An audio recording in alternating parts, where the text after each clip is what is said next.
Welcome to another episode of Brown Bagging It. Today, we're going to talk about the topic of persuasion through expertise. That's right. And expertise can mean many different things. Maybe credentials, maybe skill levels, maybe experience. Have you ever found yourself in a position where you needed to persuade someone and you wondered if you were enough? That's what we're talking about today. Stay with us and we're going to have a good time. But first, let's introduce our co-hosts. Christine, Marty, how are you today? Hello. I am fantastic. And you, CJ, how are you? I'm doing well. You know, we missed each other the other day, so we didn't even get a chance to plug in to say hi, but I hear your life is going really well. Yeah, that is true. You know what? My life is always going well. Yeah, I'm referring to your anniversary. Oh, yes, exactly. One more year, she's still with me. There you go. Christine, how are you doing? All is well here on the Crow flight front. That sounded so enthusiastic. You sounded just a little too hesitant for me. But guys, we need to dive into our topic. You know, we're talking about persuasion through expertise. Marty, let's start with you. What are your thoughts about how we can persuade people using our expertise? Well, I think it's really important. I love this topic. I put a lot of thought to it. We all have our own gifts. We all have our own expertise. And too often I see what happens is some people try to convince people or persuade them a little fake. They try to pretend they know a little something about what that other person knows. You know, we touched upon this a little bit in the previous episode about strengths and weaknesses. And I think it's really important to talk about the things I do really well and reach out to people and say, I don't do those things that you do so well. And kind of use what I do as an example and then hopefully pull some of that stuff out of that other person. Yeah, that's a really good point. Christine, what are your first thoughts? You know, I was kind of going in a different direction than Marty. That's why we have three of us, I guess. Exactly. That's right. Give us another perspective. Different directions. You know, I think persuasion through expertise is, when you're in a situation especially, is making sure that you are approaching, hopefully you do have expertise in wherever you're leading, but also in that approach to get people to accept your expertise, you want to use their decorum or the way that they're talking or the way they're presenting as a way to open their openness to you. So if you in a leadership situation, maybe at work or something, and you're coming in and you need to redirect some people, making sure that you're in the mode or the attitude or the place that they're at can make them be a lot more receptive than to the direction that you're trying to take them in. Yeah, that's a good point. I like that other perspective too. You know, there's one thing about persuasion, and that's the fact that some people know how to do it very diplomatically and so gentle that you actually think you're coming up with the idea yourself. And then there's others that are just trying to ramrod it through. And I don't think that part really persuades as much as some people think it does. What are your thoughts on that, Marty?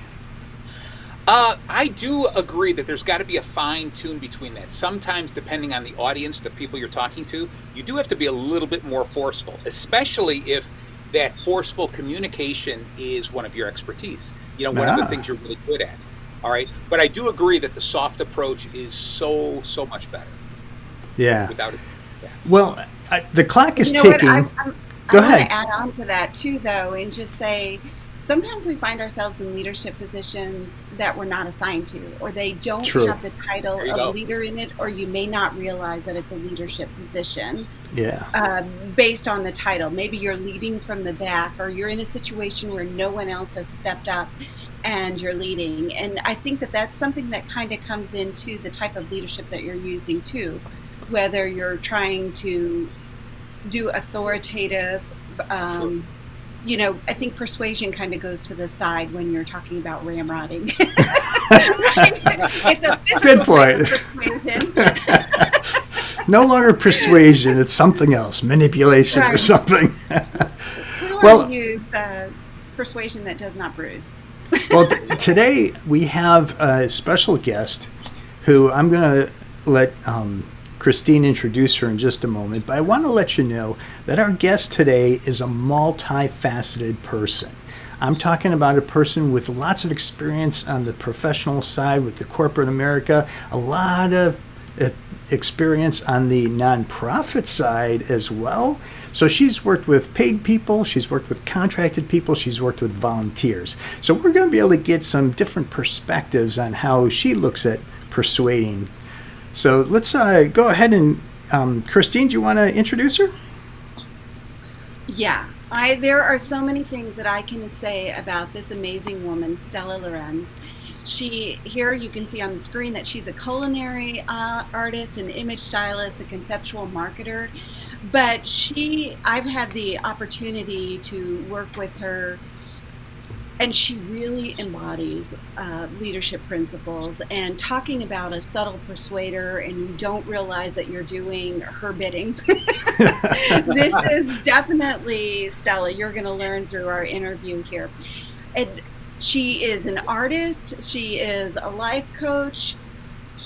She's worked in many different areas of the industry. She has her own business currently and had her own business before that was an extremely successful business. Moved in working for Edward Don and Company and did amazing things there. And I'm just you're going to love this woman, Stella Lorens. She is amazing. Super excited to be introducing her today. Stella, welcome on board. Yay! Stella. Oh God, it's so good to see you all this morning. I mean, it's just a pleasure to be here with these wonderful people. Thank you for having me here. Well, Stella, we didn't really have too much chance to talk, but what we're going to do is come at you 2 at a time, not 3 at a time. We don't want you to be too overwhelmed. So let's get started with a few questions for Stella. I will kick us off, Stella, and just kind of give you the opportunity to share your background and why you have embraced leadership the way that you have, because you're not just somebody who is a leader, you have studied it. Sounds great. So the question to me is, why do I embrace it so much? Is that what I'm hearing from you, Christine? Sure, and share your background in that journey of developing yourself as a leader.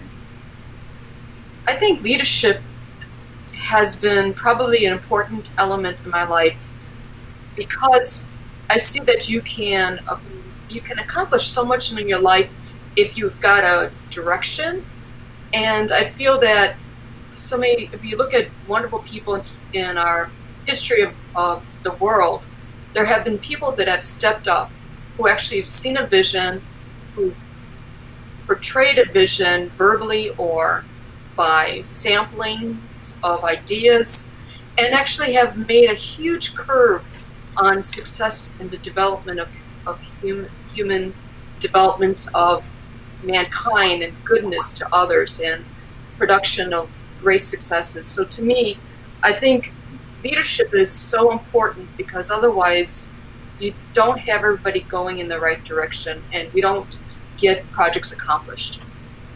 You know, one of the things that I have to say, I met you for real. Okay, I met you months and months earlier, but the day that I really got to learn who you were was the day that you and I shared a spot on a conference panel. And we were talking about new media and where things were going. And you had the audience they were staring at you, their mouths were hanging open, and they were taking notes as fast as they could. Clearly, you showed up as a leader that day, even though you were just one of 6 panelists. What do you think is the key to presenting yourself as a leader so people know that you are indeed willing to move them forward? CG, that's a great question. I feel that actually focusing on others is the key success for leading.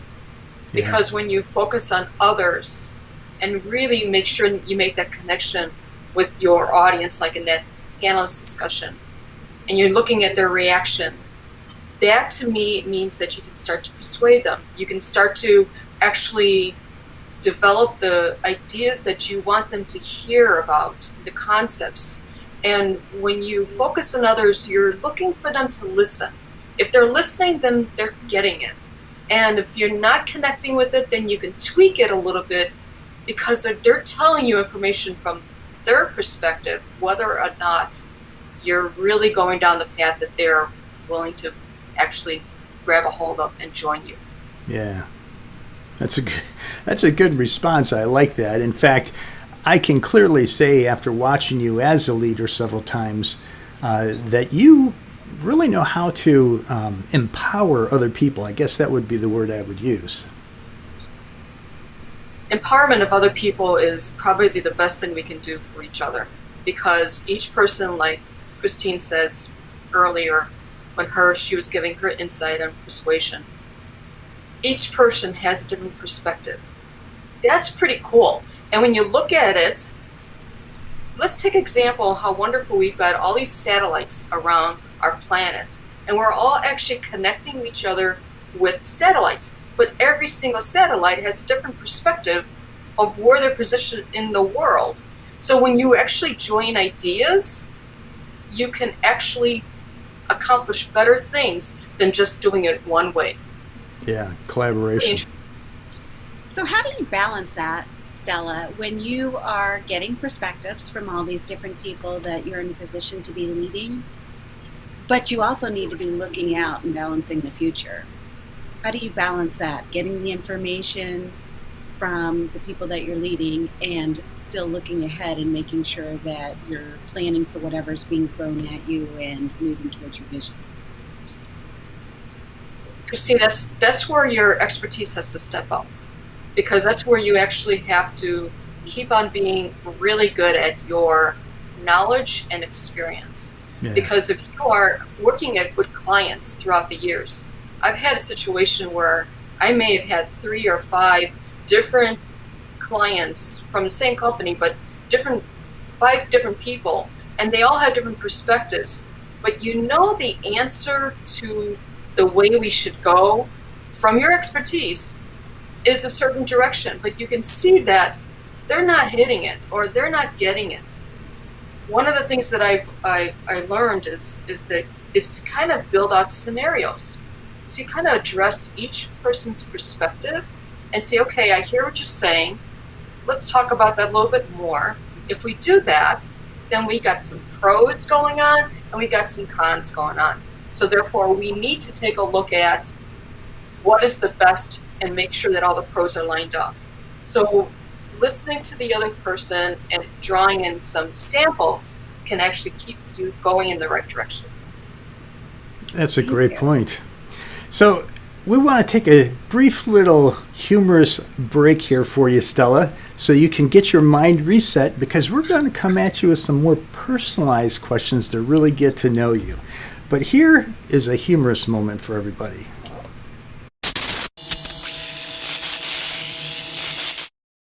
So I'm at the grocery store the other day, and I hear this ruckus coming from the other side of the store. So I walk over that direction, and I look down an aisle, and I see this elderly man, got to be in his 80s.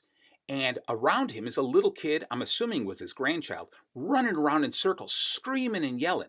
And the old man is just going, okay, take it easy, Jimmy. Take it easy. Relax, Jimmy. And the kid keeps running around. The kid's kicking his grandfather, knocking stuff off the shelf. And the grandfather's like, all right, it'll be okay, Jimmy. Just relax, Jimmy. Take it easy. Going on and on and on. But it doesn't seem to stop the kid who's running around, kicking, screaming, yelling, throwing himself on the floor. So anyway, I check out of the store, and I go outside to put my groceries away, and I see the old man and his little kid by the car. As the man is unloading the groceries, putting them in the car, the kid is still screaming and yelling. And the old man is going, all right, Jimmy, it's almost over. We're almost home, Jimmy. Calm down, Jimmy. And I walk over to him, and I said, you know what? I just have to hand it to you. You just are staying so calm and cool under pressure. Little Jimmy is so lucky to have a grandfather like you. And the old man says, oh, no, that's Nicholas. My name's Jimmy. Oh, calm down, Jimmy. It'll be okay, Jimmy. I gotta say, I'm never disappointed by Marty's humor. Oh boy. We even have a "Oh Jimmy" comment. Anyway, Folks, today we're talking about persuasion through expertise with special guest Stella Lorens. And we're going to get right back to everybody here so that we can continue discussions, but this time with a little bit more of a personal twist. Go ahead and get started, guys. All right. Whoops. Close enough. Okay, well, something went wrong there. This is like a magic show. All right. Yeah. Well, I will fix it for you, Christine. All right, there you go. There you go. I can just go shove whoever I want out of the way. I know, I like it. You know what's cool about Stella? Here's a little known fact about Stella is you have flight training, right? Wow. I did have flight training. As a young person, I was really, really involved in flying planes. Yeah. That is so cool. Like when you said training, what? Build a little bit more. I mean, you learned it. You trained people. What did you do?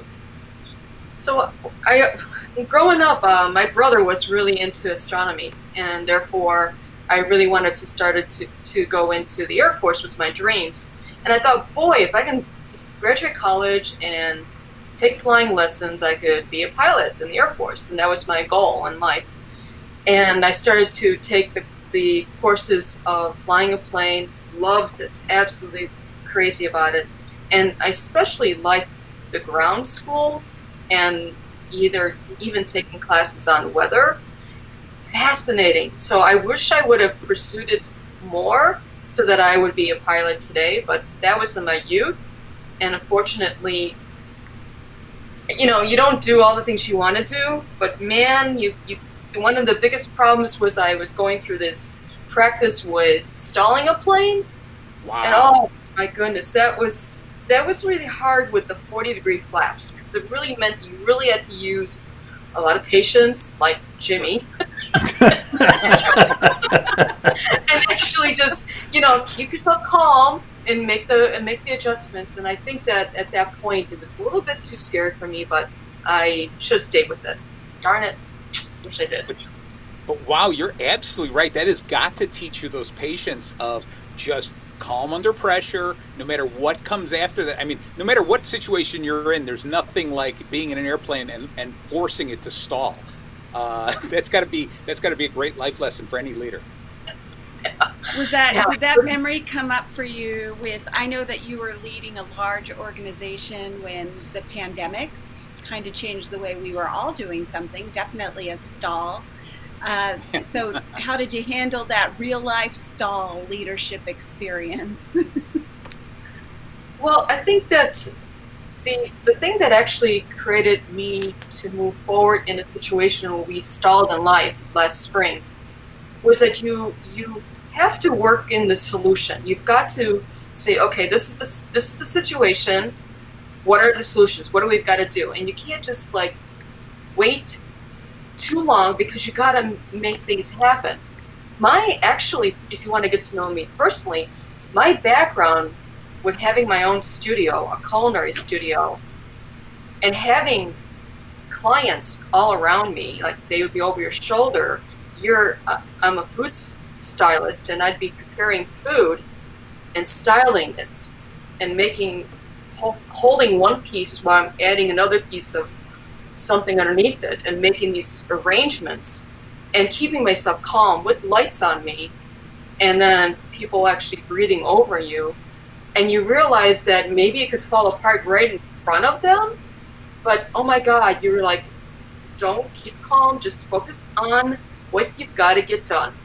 And basically, under that pressure, you start to really learn that skill of things can fall apart, but you got to stay calm and you got to stay focused. What are we here for? What is our purpose? What do we got to get done? What lives are involved here? What can we do to make people? And actually getting the people, the team together, bravo, that's when it really happens. Oh, Christine, what's in the box? Well, Stella mentioned her food culinary, and usually, we're brown bagging it, so we bring our brown bags, but I was like, forget that. Stella Lorens is coming, and I thought I would take a shot at my bento box. I was like, wow. If I pass, if my lunch passes the Stella Lorens test, because she organizes. Nice. That is so funny, Christine, because I did the same thing. I threw out my brown bag today because Stella, you are such an incredible leader. You're one of those types of people that is part of a team and leads when people need you to lead. All right, so I traded in for my Iron Man lunchbox, okay, who is a true expert and leads with expertise, much like you do, Stella.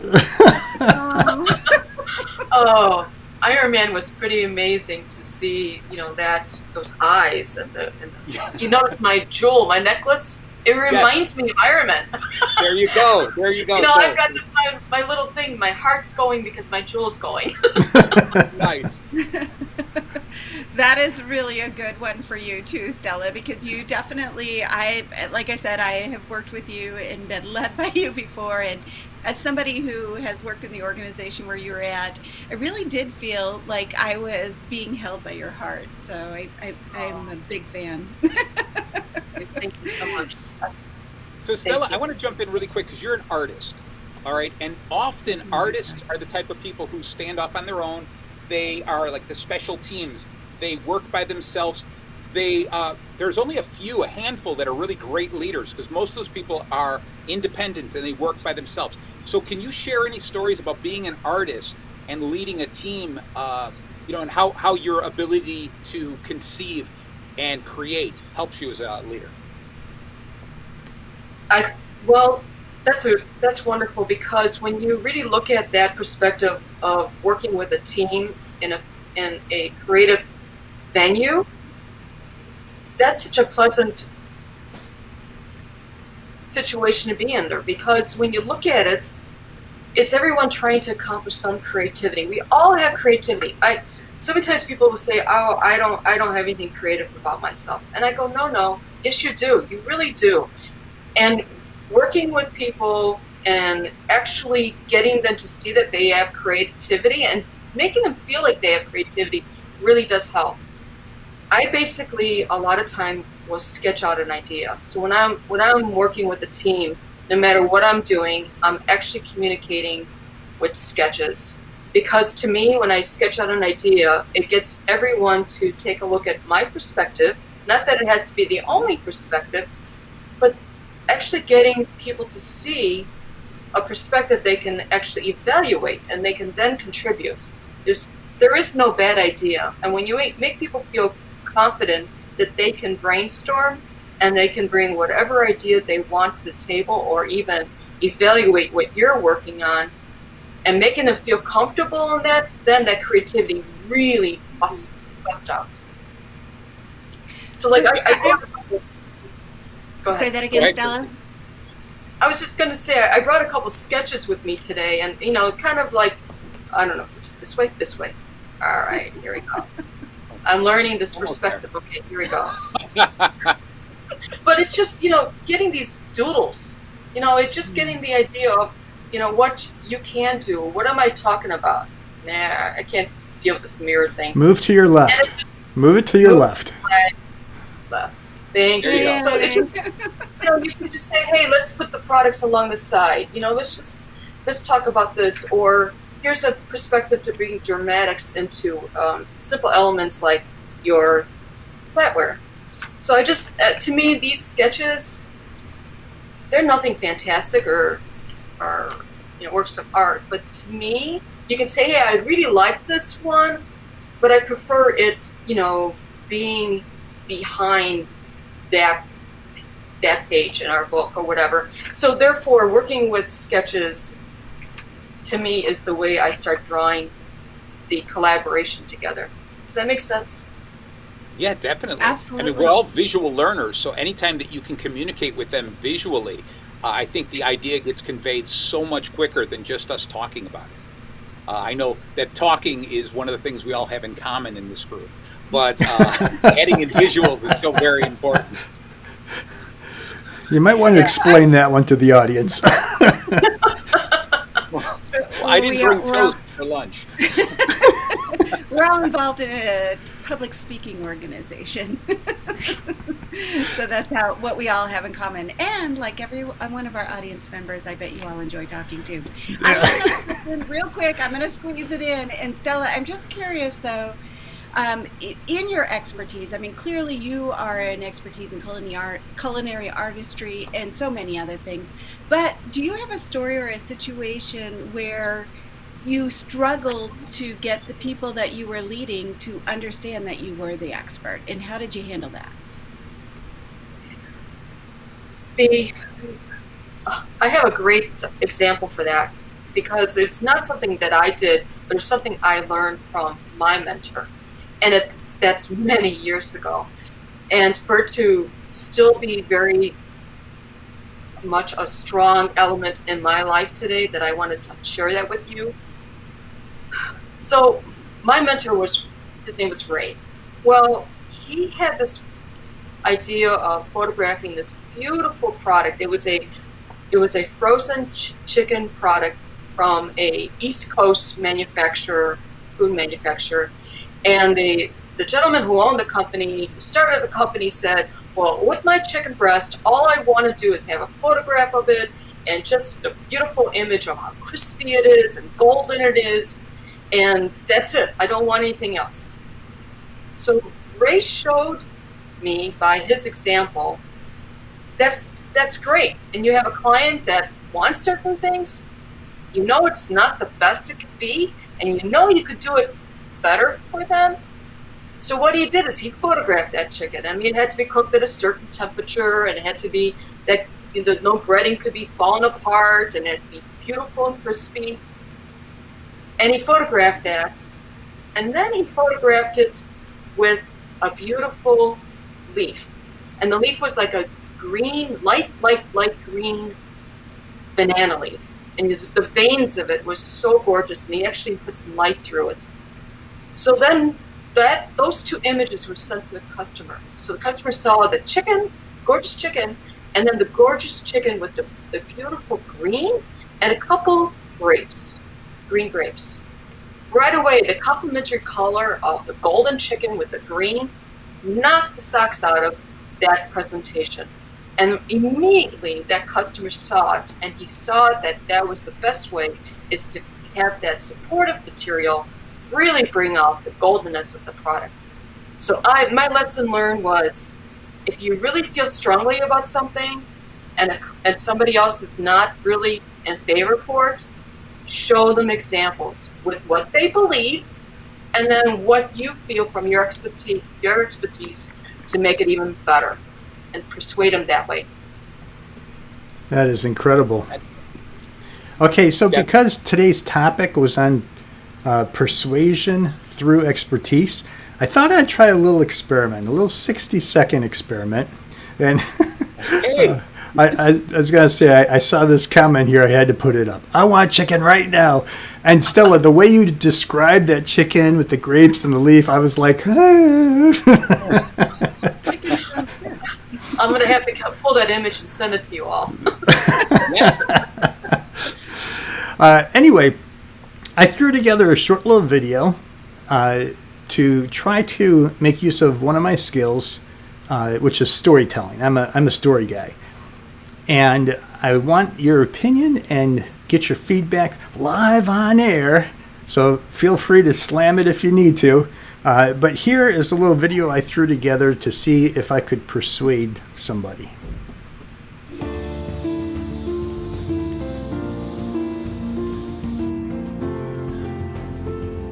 Years ago, my son-in-law helped me better understand his life and tribe.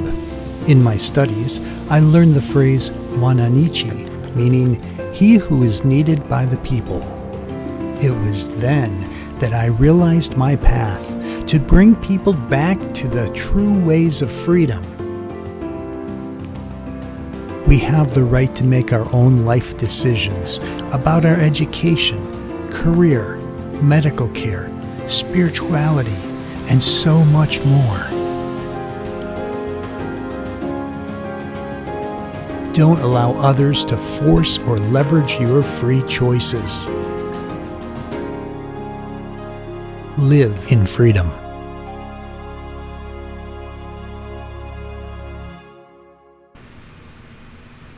Wow. Nice.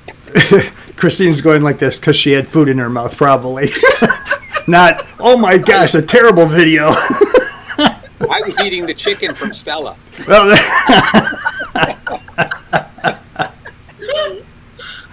That was great, CJ. It was. Yes, very cool. Very cool. yeah, I wanted to see, just by telling a story, if we tell our own story, how sometimes that in of itself is sufficient to possibly persuade others. Stella, what are your thoughts on that? Can we persuade others based on our story? Well, first of all, I want to comment on your video production on that. That is just beautiful.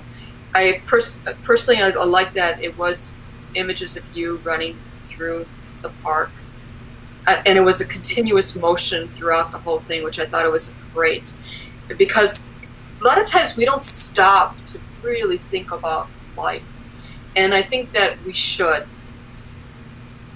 What was it Carnegie that says, stop and sharpen the saw? Because a lot of times when you stop to think about things and put in perspective, you actually can excel more by getting those things into place. You showing that story from your perspective of what elements of life are really important. We've got to think about how we all have a journey, and we all have to contribute to each other's journey. And I love the way that the visuals were with it, and that the story really will be the thing that I'll remember the most in the whole thing. Wow, thank you. So maybe our story can make a difference. Yes.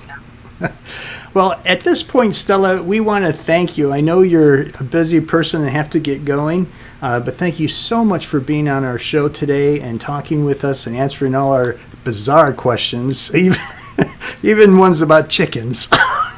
I'm sorry it wasn't about bacon this time, Marty. It gives you a reason to come back. We'll talk about the bacon next. Stella, before you go, is there any website or social media you're involved in that people can know about if they need to get a hold of you? If you are interested in seeing a little bit of my work, you can go to my website, and it's my first name and last name.com, StellaLorens.com, and just check it out, and you can always get a hold of me that way. Fantastic. Thank you so much. Yay! For having me. It was great. I love it. Thank you so much. All right, bye-bye. Thank you, Stella. Thank you, Stella. Bye-bye. Wow, what a great guest. Such a wonderful lady. Yeah. So wonderful. Yes. In fact, we probably will want to... Oh, look at that. A little angel has responded here. Perspective through vision. How about that? Yes. Thank you. So at this point, we're going to take a moment to do our whiteboard moment. Okay. It's not as persuasive as most of the topic has been today. However, if you think about it, we're talking about segment 0, and you might need to persuade your associates to move to segment 0. I'll show you what we mean. Okay. It's time for another whiteboard moment. Today, we're going to talk about the rise of segment 0. Let's put it this way. You've heard of killer apps. When a new app comes out that's faster, cheaper, does more, it just totally wipes out the rest of the market as far as the previous apps. Same concept here. But rise of segment 0 was first started by Professor Clayton Christensen, who was at the Harvard Business School. This was back in the early 90s, maybe mid-90s, and he realized as he was studying what happened in the steel industry that the big steel companies were totally controlling the marketplace. And then these little teeny, almost boutique-type mini-mills, if you don't mind that term, they started producing steel. Now, granted, the quality wasn't that great, and it turned out that they had a hard time competing, But you know, the big boys said, that's okay, we'll let it go. So what they decided to do, the mini mills, is they focused on creating rebar because that was pretty inexpensive steel. It didn't have to be super high quality. They were able to do enough to get by. And they started eating into the marketplace. They took 5% the first year. Then something happened. They found ways of improving their quality, and within 4 years they now shifted to other formats. Instead of just rebar, they were making other molded steel, and the result, they took 20% of the marketplace. Now, I've created this chart here to help you understand how that works, and not only can we do it with the rebar as the entry point for the steel market, but when it comes to the computer market, we started out with a bunch of mainframes. And the segment 4 marketplace were people that wanted big, massive mainframes, which was eventually eaten away by the mini mainframes, or whatever they happen to be called. Then here were the desktop computers. Down here were mobile computers. And then this was the low-end consumer type computers. That's pretty much how that market operated, and nothing below that point, they didn't care about any of it. Well, something interesting happened in the marketplace. This part that didn't matter became segment 0, the part of the market no one paid attention to. Someone decided, you know what, these people don't need the latest, greatest chips. They don't need the latest, greatest sound system. They don't need the latest, greatest video technology on their screens. They just need enough to get by and do whatever it is they need to do with their computers. So some companies started focusing in on this, and it was much broader as far as what you could make available, and it started to eat into the computer market to the point where the second and third segments got squished and merged. The main number 1 market ended up becoming the mobile market, where phones now had full-blown computers in them. But the key here was that no one paid attention to segment 0. And the result was the entire demographics and structure of the industry changed. Now, it didn't quite happen overnight, but pretty quickly. With the introduction of new killer apps, within 5 years, major companies were put out of business. Same thing with computers. The smaller they got, and the faster they got, and the more they could do visually, all of a sudden the obsolete stuff started disappearing. Now, there's still a market for phones that don't have to be full-blown computers. There's still a market for phones that don't have to have high-quality video as a part of it. You get the idea. There's a lot of entry points where you can literally change the market by paying attention to the areas that your competitors are not paying attention to. Now, let's do one last thing here. In the motion picture industry, you had movies and theater being the prominent thing that's super important, followed by network television, and then you had some independent stations, and then there were some video companies out there and a bunch of other stuff that no one knew about or cared about. But someone looking at this market took a look at segment 0 and said, what these people really want is to watch whatever they want, wherever they want, whenever they want.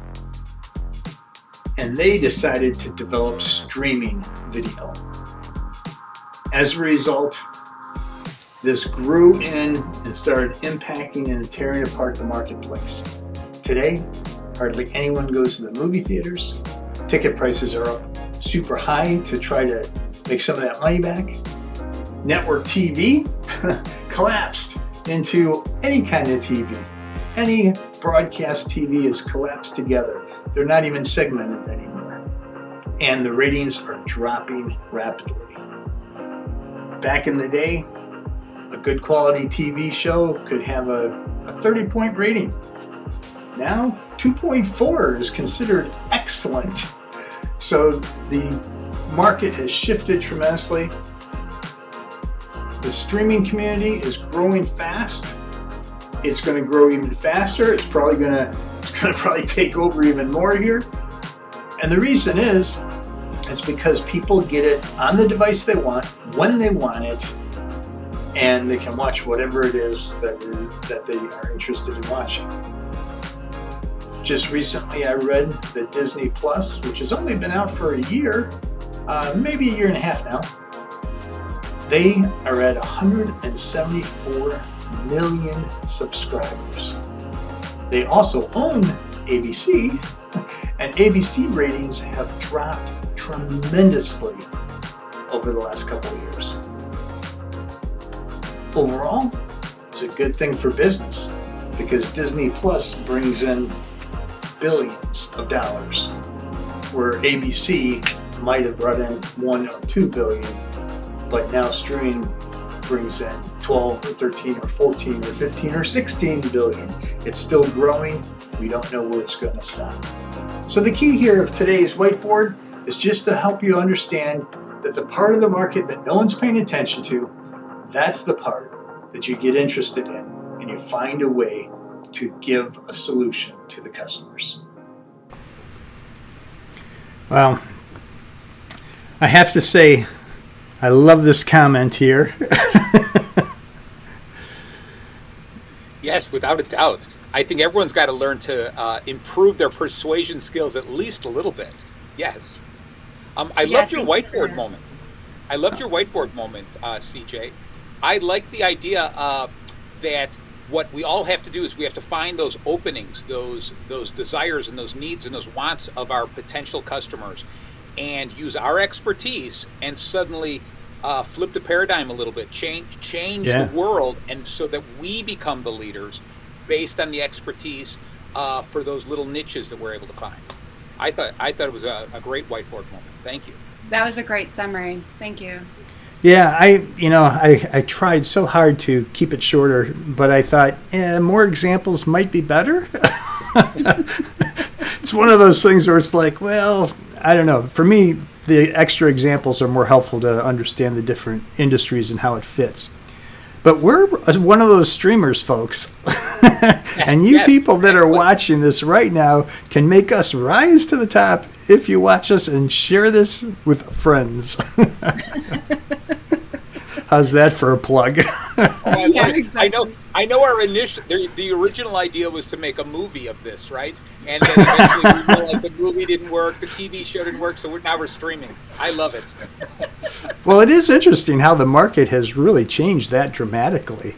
Yes. I mean, a movie, I remember when, originally movies, if you could reach 40 million people with the movie or something, and then it dropped down to, 10 million people, and then it dropped down to 2 million people. Well, now television is dropping too, but streaming, 174 million people? Oh my goodness. Right. Good examples for us to understand different industries. Yes, thank you very much for that comment. That is why I did it that way. So guys, any last words about persuasion through expertise? I think we covered quite a bit here. I think it's a much clearer understanding. We all came at it in a little different way. So yeah, thank you all so much. I learned quite a bit today. Christine, any thoughts? Yeah, just that idea of in each of our industries, wherever you are leading and making change, that connecting with people is more than just being the expert in the room. You also need to come around and deliver the message in a way that they can hear it. Good point. Yeah. Well, our time is up, folks. Thank you so much for being on with us today as we talked to Stella Lorens and talked about the whole concept here of persuasion through expertise. Have a great day. Bye-bye.